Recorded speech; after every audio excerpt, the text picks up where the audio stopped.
আসসালামু আলাইকুম। নরসিংদী টিভির পক্ষ থেকে সকলকে জানাচ্ছি আন্তরিক শুভেচ্ছা ও স্বাগতম। আমাদের সাথে আমি আছি তানজিনিসা। শুরুতেই সংবাদ শিরোনাম। নরসিংদীর অন্যতম বিনোদন কেন্দ্র নাগরিকান্দি ব্রিজ ও তার আশেপাশের এলাকা। যদিও এখন রমজান মাস, তাই দর্শনার্থীদের ভিড় কম, কিন্তু আশা করা যায় ঈদে থাকবে দর্শনার্থীদের উপচে পড়া ভিড়। প্রতিবেদনটির তথ্য সংরক্ষণ করেছেন মাহমুদা বকশী, চিত্র ধারণ করেছেন শারমিন খন্দকার এবং সার্বিক সহযোগিতায় ছিলেন হারুন মিয়া। নরসিংদীর দড়িনবীপুর ও নাগরিকান্দির চরাঞ্চল সেতুকে কেন্দ্র করে গড়ে ওঠা পর্যটন কেন্দ্রটি বছরের অন্যান্য সময় পর্যটকের ঢল নামলেও রমজান মাসে এখানে ভিন্ন চিত্র দেখা যায়। সারা বছরই ছুটির দিনে স্থানীয় ও বাইরের পর্যটকদের ভিড় জমলেও রমজান মাসে দর্শনার্থীর সংখ্যা তুলনামূলকভাবে কমে গেছে। ব্যবসায়ীদেরও পড়তে হচ্ছে মন্দার মুখে। সাপ্তাহিক ছুটির দিনেও দেখা যাচ্ছে না আগের মতো ভিড়। অনেকেই ইফতার ও তারাবির কারণে বাইরে বের হওয়ার আগ্রহ দেখাচ্ছেন না। ফলে পার্ক, দোকানপাট ও স্টলগুলোতেও বেচাকেনার হার কমে গেছে।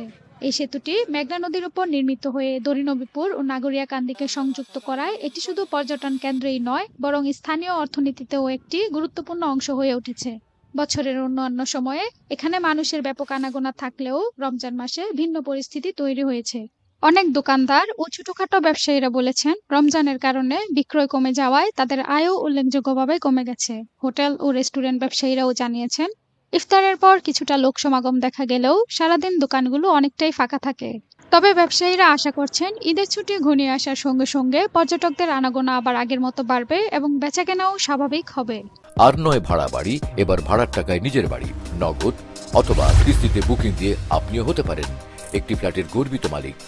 নদী বাংলা গ্রুপ, সঠিক নির্মাণে অঙ্গীকারাবদ্ধ। রমজানে আগে অনেক মানুষ আসতো, এখন রোজা টোজা রাহে আসা হয় না, আবারও রোদ গরম অনেক। ঈদের পরে আবার যে আবার আগের মতন জমজমা হবে। বর্তমানে যে মায়ের রমজান উপলক্ষে এই আমাদের যেই নাগরিকান্দি সংলগ্ন যেই দড়িনবীপুর বিনোদন কেন্দ্র, এখানে লোকজনের আনাগোনা অনেকটাই কম।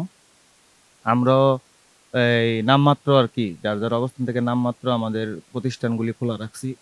এখানে পশু পাখি আছে, বিভিন্ন গার্ডেনিং এর ব্যবস্থা আছে, এখন গার্ডেনিং এর পরিচর্যা করতে হয়, পশু পাখি খাবার দিতে হয়, এই মাত্র আর কি আমাদের এই কাজ চলতেছে। এতক্ষণ আমাদের সাথে থাকার জন্য সকলকে অসংখ্য ধন্যবাদ। নরসিংদী টিভির নিয়মিত আপডেট পেতে পেজটিকে ফলো করুন এবং ইউটিউব চ্যানেলটিকে সাবস্ক্রাইব করুন। আল্লাহ হাফেজ।